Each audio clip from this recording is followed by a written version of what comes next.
qaysi spirt qo'shilganda uglerod atomlar soni 2 marta, vodorod atomlar soni esa 5 marta oshadi deb savol qo'yildi. B testga o'tibmiz demak. Benzol formulasi C6H6. Unga spirt qo'shilganda vodorod uglerod atomlar soni 2 marta ortsin ekan. Demak, 6 ko'paytirilgan 2 marta ortgan 12 bo'ladi. Undan dastlabki benzol 6 ta uglerodni ayirib tashlasak, 6 ta uglerod atomi qo'shilayotgan bo'ladi. Vodorod atomlar soni esa 5 marta ortadi deyilyapti. Bu degani 6 mol benzol tarkibidagi vodorod atomlar soni 5 ga ko'paytirsak 30 va 30 dan dastlabki 6 ni ayirib tashlasak bizga 24 ta vodorod atomi qo'shilayotgan bo'ladi. Uglerod atomi doimo N ga, vodorod atomi 2N plus 2 to'g'ri keladi. Masala shartida 6 mol uglerod uchun 24 mol vodorod atomi to'g'ri kelar ekan. Ikkalasi qisqara oladi. Shunda bizga bu joyda 4 qoladi, bu joyda esa 1 qoladi. 4 N ga ko'paytirsak 4N teng bo'lishi kerak 2N plus 2 ga. 2N bu tomonga o'tganda 4N dan ayrilib 2N teng bo'ladi 2 ga. N ning qiymati esa 1 ga teng. Shunda CH3 OH javobi to'g'ri va bu metil spirti javobi bo'ladi. Glitseringa qaysi spirt qo'shilganda uglerod atomlar soni 3 marta oshadi, vodorod atomlar soni 4 marta ortadi deb savol qo'yildi. Glitserinning umumiy formulasi C3H5 OH dan 3 ta. Ya'ni C3H8O3. Bundagi uglerod atomlar soni 3 marta ortadi deyilsa, demak, o'zida 3 ta uglerod atomi bor edi. 3 ta 3 marta oshirsak 9 bo'ladi va dastlabki 3 ta ayirib tashlasak bizga 6 ta uglerod atomi qo'shilayotgani kelib chiqadi. Va masalaning shartida vodorod atomlar soni 4 marta ortadi deyildi. 8 ni 4 ga ko'paytirsak 32 va dastlabki 8 da ayirib tashlasak 24 ta vodorod atomi qo'shilayotgan bo'ladi. 6 mol uglerod atomi uchun to'g'ri keladigan vodorod atomlar soni 24 ekan. Bundagi spirtdagi umumiy uglerod atomimiz N uchun vodorod atomlar soni 2N plus 2 bo'ladi. 6 bilan 24 qisqartira olamiz 4 ga 1 bo'lib, 4 ni N ga ko'paytirsak 4N teng bo'lishi kerak 2N plus 2 ga. 2 bu tomonga o'tadigan bo'lsa 2N tenglik 2 ga, N ning qiymati esa 2 bo'lingan 2 bo'lib 1, ya'ni CH3 OH javobi to'g'ri bo'ladi.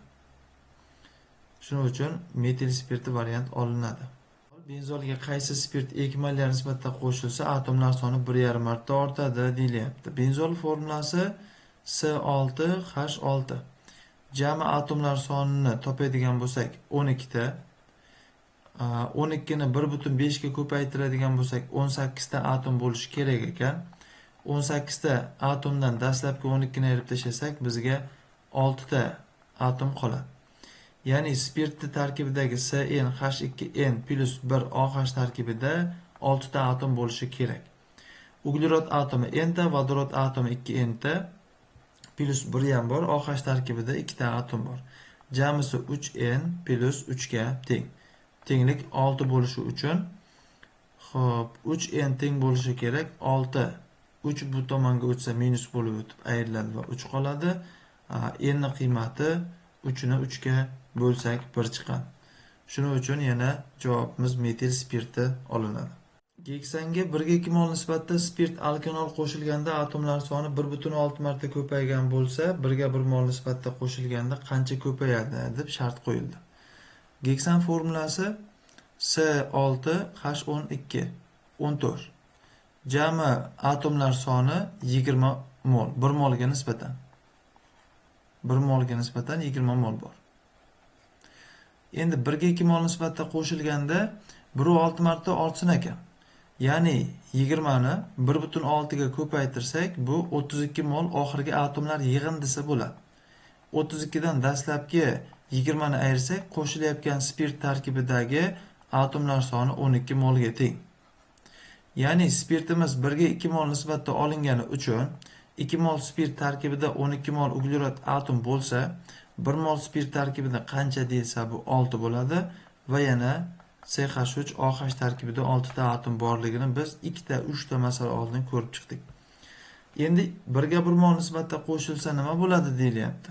1 ga 1 mol nisbatda qo'shilsa C6H14 va CH3OH qo'shilgan bo'ladi. 20 mol atomga qo'shilishi kerak 6, jamisi 26 bo'lib o'zgaradi. Qanday ko'payadi desa, 26 ni siz 20 ga bo'lishingiz kerak, 1,3 marta ortadi degan javob to'g'ri bo'ladi. Shuning uchun A javobni kalitga olyapmiz. Ikki molga nisbatda alkanol qo'shilganda atomlar soni 1,3 marta ortgan bo'lsa, spirtni aniqlang deyilyapti. Geksan formulasi C6H14, atomlar soni 20 mol 1 molga nisbatan hisoblanganda va bu 20 molimizni biz 1,3 ga ko'paytirsak 26 mol atom bo'ladi. 26 mol atomdan dastlabki 20 mol geksanni ayirib tashlasak, 1 mol spirt tarkibida 6 mol spirt atomlar soni qoladi. Shunda formulamiz yana CH3OH 6 ta atom saqlagan spirt bo'ladi. Spirtning molyar massasini toping. Metanolning molyar massasi 32 gram taqsim molga teng. Shuning uchun javoblardan A javobni olinadi. Benzolga 1 ga 2 mol nisbatda alkanol qo'shilganda atomlar soni 2 marta oshsa, 1 ga 1 mol nisbatda qo'shilsa qanday o'zgaradi? Benzol formulasi C6H6 bo'lib, jami atomlar soni 12 ga teng. 2 marta ortdi deyilyapti. Shuning uchun qo'shilgandan keyin 12 ga ko'paytirilgan 2 deyilsa, bu 24 ga teng bo'ladi. 24 dan dastlabki benzol tarkibidagi 12 mol atomni ayirib tashlasak, 12 mol atom qo'shilayotgan bo'ladi. 2 mol spirtga nisbatan 12 mol atom qo'shilsa, 1 mol spirtga nisbatan qancha atom qo'shiladi desak 6 va u yana CH3OH bo'ladi. 1 ga 1 mol nisbatda qo'shilsa atomlar soni qanday o'zgaradi deyilgan. C6H6 va CH3OH. Atomlar soni 12 ta, metanoldagi atomlar soni 6 ta. Qo'shadigan bo'lsak 18, 18 da 12 ga bo'ladigan bo'lsak 1,5 marta ortish kuzatiladi. Shuning uchun javobda kalitlardan A ni olamiz. To'yinmagan bir atomli spirt tarkibida 14 ta gibrid orbital bo'lsa, nechta sigma bog' bo'ladi deyilyapti. Shunda to'yinmagan spirtni tarkibida qo'sh bog' saqlaganini bilamiz. Dastlabki vakilini CH2 qo'sh bog' CH OH deb olamiz. Va bunda qanchadir yana uglerod atom orasida CH2 guruhga farq qilishini ham bilamiz. Gamologik farq. Buni tarkibida har birida 4 ta gibrid orbital bo'ladi. Uglerodning gibridlanish turi sp3. Buni topib oldik. Uglerodning gibridlanishi hozir bu joyda sp2, ikkinchi uglerod ham sp2 va kislorodimiz sp3. Jami orbitallar soni 10 ga teng.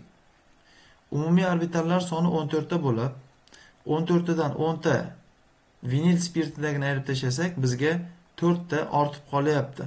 Va bu 4 tani sp3 orbitallar soniga 4 ga bo'ladigan bo'lsak, demak bitta CH2 guruh ham bor ekan bu joyda. Ya'ni vinil spirti emas, bu propen olga to'g'ri kelar ekan. Mana shu holatda yozamiz.